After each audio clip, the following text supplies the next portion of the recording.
said, "Bid thy fakirs return to their cells, for I will not tell thee what I have to say, save in secret where none may hear us." Accordingly, the Envied said to his fakirs, "Retire to your private cells."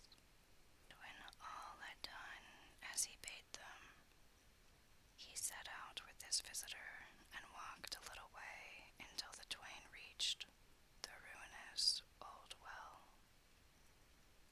And as they stood upon the brink, the Envier gave the Envied a bush which tumbled him headlong into it, unseen of any.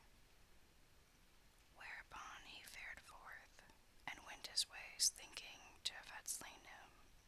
Now this well happened to be haunted by the John, who seeing the case bore him up, and let him down little by little, till he reached the bottom, when they seated him upon a large stone. Then one of them asked his fellows, "Wot ye who be this man?" And they answered, "Nay."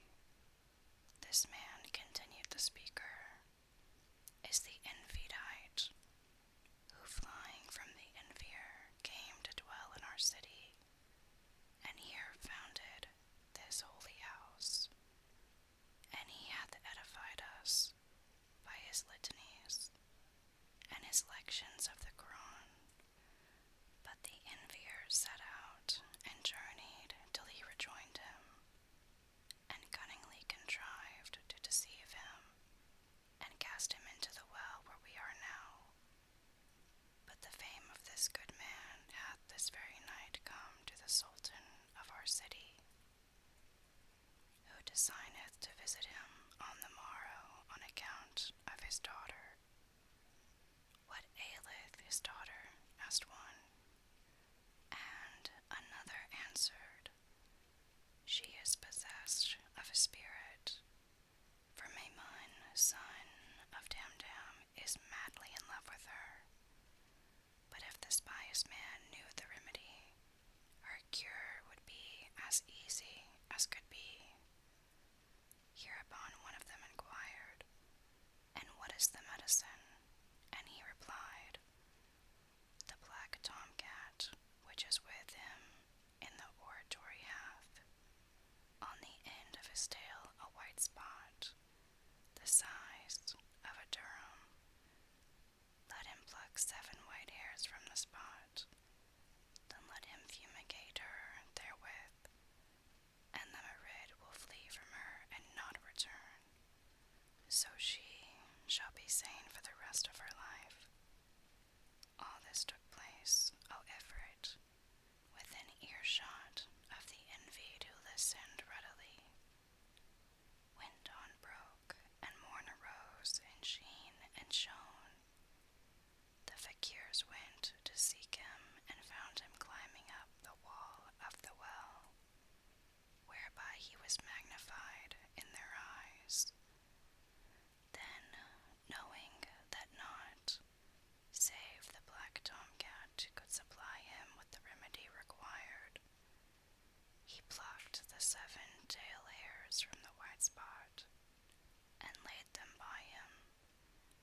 And hardly had the sun risen ere the Sultan entered the hermitage with the great lords of his estate, bidding the rest of his retinue to remain standing outside. The Envied gave him a hearty welcome, and seating him by his side, asked him, "Shall I tell thee the cause of thy coming?" The king answered, "Yes."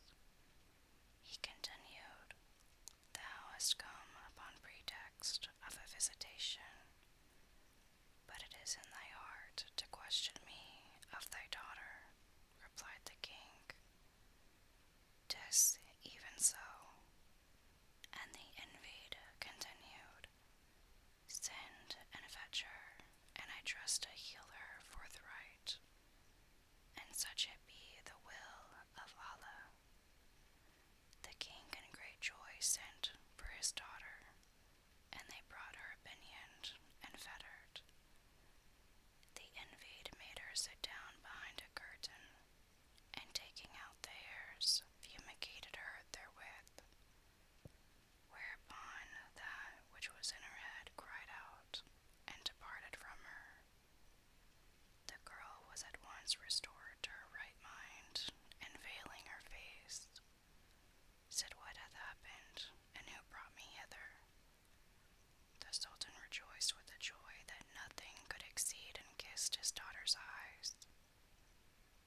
soothe all manner of faults in me contain, then deign of goodness, mercy, grace to show. Whoso imploreth pardon from on high should hold his hand from sinners here below. Set the effort, lengthen not thy words. As to my slaying thee, fear it not, and as to my pardoning thee, hope it not. But from my bewitching thee there is no escape. Then he tore me from the ground which closed under my feet, and flew with me into the firmament till I saw the earth as a large white cloud or a saucer in the midst of the waters.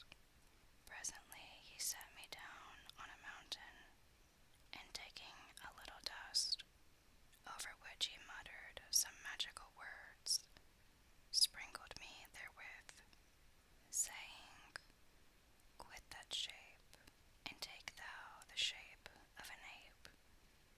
And on the instant I became an ape, a tailless baboon, the son of a century. Now when he had left me, and I saw myself in this ugly and hateful shape, I wept for myself, but resigned my soul to the tyranny of time and circumstance, while weeting that fortune is fair and constant to no man. I descended the mountain and found at the foot a desert plain, long and broad, over which I traveled for the space of a month, till my course brought me to the brink of the briny sea. After standing there a while, I was ware of a ship, in the offing which ran before a fair wind making for the shore. I hid myself behind a rock on the beach, and waited till the ship drew near, when I leaped on board. I found her full of merchants and passengers, and one of them cried, O Captain, this ill-omened brood will bring us ill luck. And another said, Turn this ill-omened beast out from among us. The captain said, Let us kill it. Another said, Slay it with the sword. A third, Drown it. And a fourth, Shoot it with an arrow. But I sprang up, and laid hold of the skirt, and shed tears, which poured down my chops. The captain took pity on me, and said, O merchants, this ape hath appealed to me for protection, and I will protect him. Henceforth he is under my charge, so let none do him aught harm or hurt, otherwise there will be bad blood between us. Then he entreated me kindly, and whatsoever he said I understood, and ministered to his every want, and served him as a servant. Albeit my tongue would not obey my wishes, so that he came to love me. The vessel sailed on, the wind being fair for the space of 50 days, at the end of which we cast anchor under the walls of a great city, wherein was a world of people, especially learned men. None could tell their number, save Allah.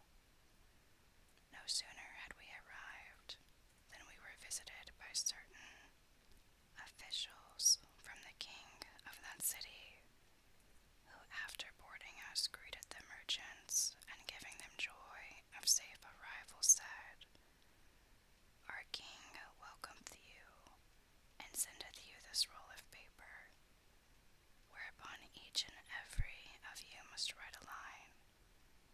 For ye shall know that the king's minister, a calligrapher of renown, is dead, and the king hath sworn a solemn oath that he will make none wazir in his stead, who cannot write as well as he could.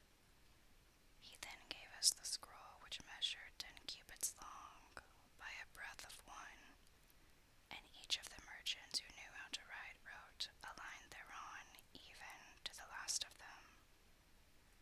After which I stood